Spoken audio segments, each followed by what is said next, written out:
Hello, welcome to another spin on the NBN Wheel of Tales. Tonight, we uncover a tale buried not in books, but in stone. A place carved by hand, shaped by faith, and whispered to be touched by the heavens. This is not just the story of a king. It is the story of Lalibela and the wonder he left behind. In the islands of Ethiopia, surrounded by mountains and mist, there stands a place unlike any other, a city of churches not built, but carved, not built on ground, but into it. This is Lalibela, a name known today as a town, but once known as a man, a king, a legend. The story begins with a young prince, one who saw visions before he wore a crown. They say he dreamt of a city, not of palaces or war, but of worship, a city that would rival even Jerusalem, a holy place for his people, a place that would never fall.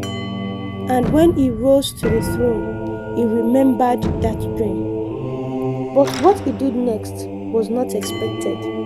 He didn't command his builders to bring bricks. He told them to carve down into the red rock, into the heart of the earth itself.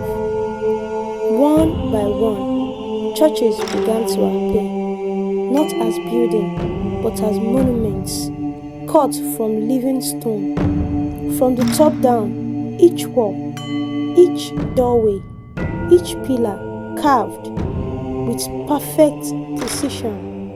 They didn't build them, they released them, like uncovering what had always been inside the mountain. And then came the whispers that these churches couldn't have been made by men alone, that workers labored by day, but at night angels took over.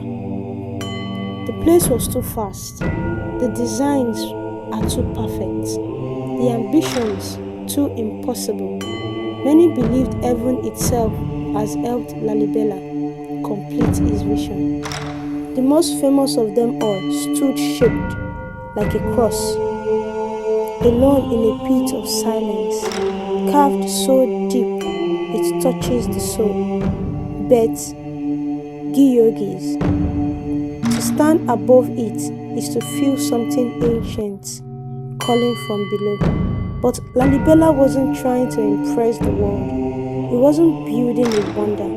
He was building a message, a promise that faith could outlast time, that stone could speak, and that holiness could live not just in stories, but in places people could walk into. Even now, pilgrims walk barefoot to these churches, not for photos, but for prayers, not for beauty, but for belief. And the man behind it, King Lalibela, he passed long ago, but his story remained carved into the ground, telling anyone who listens, I saw a vision and I made it real. And so, as the wheel spins and the tail fades, we remember some kings build walls, but some